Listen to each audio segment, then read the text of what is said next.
अस्सलाम वालेकुम students, I am निम्ड Arif. हम डिस्कस कर रहे हैं 10th केमिस्ट्री और हमने स्टार्ट किया था 10th केमिस्ट्री का यूनिट नंबर 1 और हमारे चैप्टर का नेम था केमिकल इक्विलिब्रियम। आज हमारा केमिकल इक्विलिब्रियम का लेक्चर नंबर 2 है और हमारे आज टॉपिक का नेम है फॉरवर्ड रिएक्शन और उसके साथ साथ हम डिस्कस करेंगे रिवर्स रिएक्शन क्या है, इक्विलिब्रियम क्या है और इक्विलिब्रियम की टाइप्स कितनी है या फिर इक्विलिब्रियम की स्टेट्स कितनी है। फर्स्ट लेक्चर में हमने डिस्कस किया था, एक एग्जांपल डिस्कस की थी कि हाइड्रोजन और आयोडीन के दरमियान जो रिएक्शन है वो रिवर्सिबल रिएक्शन है। अब हाइड्रोजन और आयोडीन को हम देख के कैसे बताएंगे कि जो रिएक्शन है वो फॉरवर्ड डायरेक्शन में हो रहा है या रिवर्स डायरेक्शन में है। तो आज हम वो देखेंगे। सबसे पहले फॉरवर्ड रिएक्शन की डेफिनेशन देखते हैं। The reaction which proceed from left to right, ऐसा रिएक्शन जो लेफ़्ट से राइट की तरफ हो इज़ कॉल्ड फॉरवर्ड रिएक्शन। उस रिएक्शन को हम नाम देंगे फॉरवर्ड रिएक्शन का, या हम सिंपली ये भी कह सकते हैं कि ऐसा रिएक्शन जिसमें रिएक्टेंट प्रोडक्ट में चेंज हो जाए उस रिएक्शन को हम नाम देंगे फॉरवर्ड रिएक्शन का। एग्जाम्पल देखते हैं। Iodine is of purple colour, iodine का जो कलर है वो पर्पल है।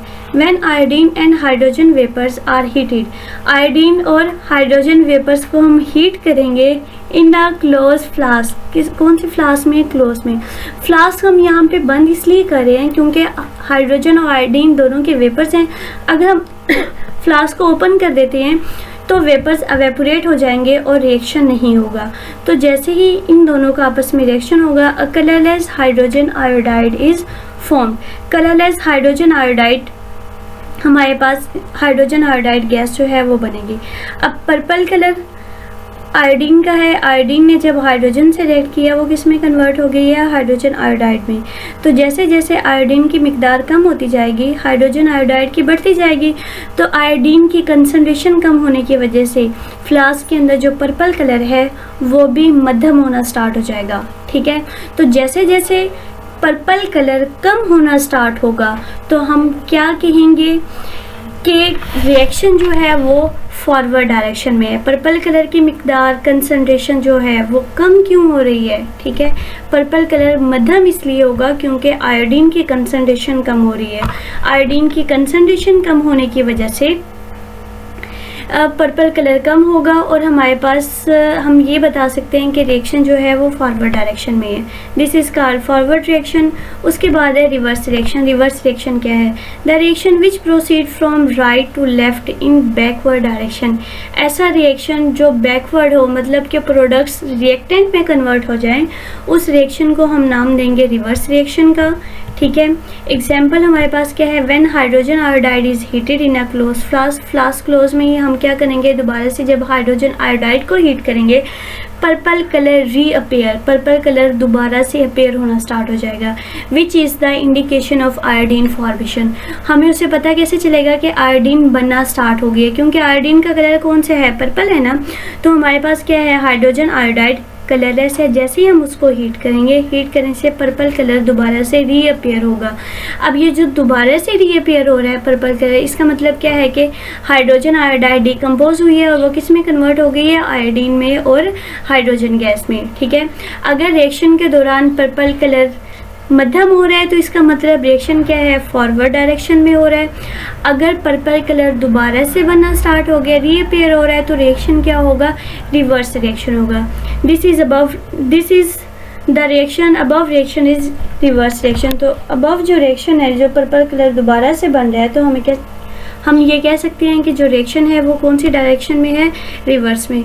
हम फिजिकल कंडीशंस को देख के बता सकते हैं कि रिएक्शन की डायरेक्शन जो है वो रिवर्स है या फिर फॉरवर्ड है। मतलब जैसे अभी हमने कलर देकर बताया, अगर कोई ऐसा रिएक्शन जिसमें हम कलर से नहीं बता सकते कि रिएक्शन फॉरवर्ड है या रिवर्स है, तो उसके लिए हम इस चैप्टर के लास्ट में एक टॉपिक होगा extent of chemical reaction. Chemical reaction के बारे में बताएंगे कि हम केमिकल रिएक्शन की डायरेक्शन को किस तरह से प्रिडिक्ट करेंगे कि वो फॉरवर्ड में है, रिवर्स में है या फिर इक्विलिब्रियम में है। वो हम इंशाल्लाह नेक्स्ट डिस्कस करेंगे। नेक्स्ट हमारा टॉपिक है इक्विलिब्रियम। इक्विलिब्रियम क्या है? Chemical equilibrium.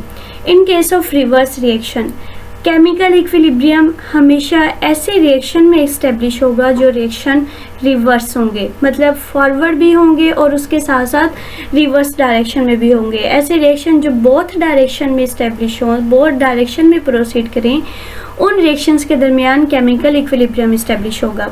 When the rate of forward reaction takes place at the rate of reverse reaction.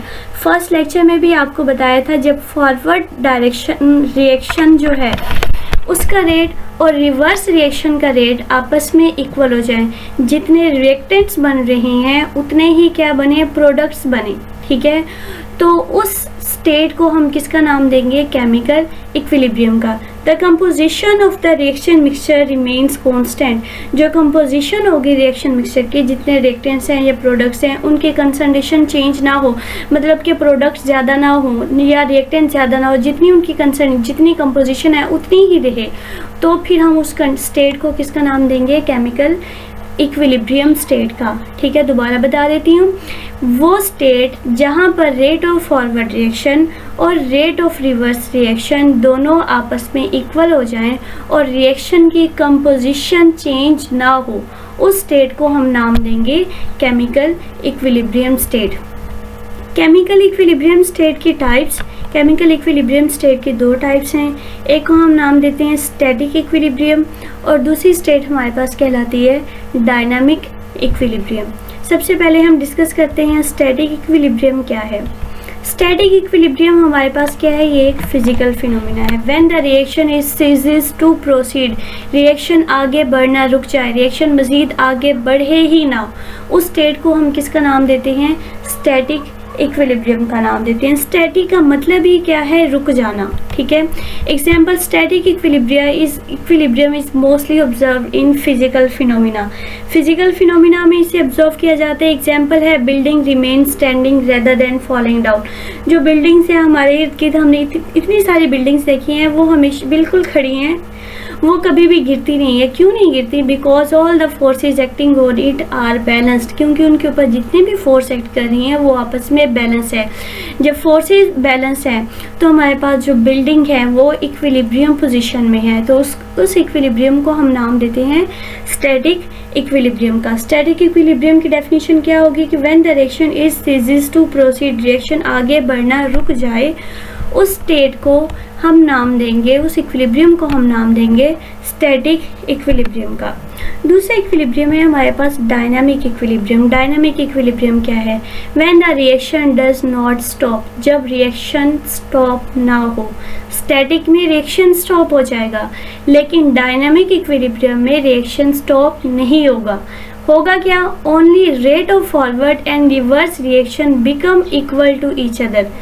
Forward और रिवर्स रिएक्शन का जो रेट है वो क्या होगा, आपस में इक्वल होगा, but take place in opposite direction. लेकिन क्या होंगे, दोनों की डायरेक्शन ऑपोजिट होगी। फॉरवर्ड रिएक्शन लेफ्ट से राइट की तरफ प्रोसीड करेगा, रिवर्स रिएक्शन राइट से लेफ्ट की तरफ प्रोसीड करेगा। दोनों का रेट आपस में इक्वल होगा, लेकिन रिएक्शन स्टॉप ना हो, उस स्टेट को हम नाम देंगे dynamic equilibrium. Dynamic means still continue. At dynamic equilibrium state, the rate of forward reaction becomes equal to the rate of reverse reaction. आपने ये रेट ऑफ फॉरवर्ड रिएक्शन और रेट ऑफ रिवर्स रिएक्शन आपस में equal होंगे। ठीक है, तो dynamic equilibrium state, dynamic equilibrium क्या है, ऐसा इक्विलिब्रियम की वो टाइप जिसमें रिएक्शन स्टॉप नहीं होगा, बल्कि रेट ऑफ फॉरवर्ड और रिवर्स रिएक्शन आपस में इक्वल हो जाएंगे। उस इक्विलिब्रियम को हम नाम देंगे डायनामिक इक्विलिब्रियम का।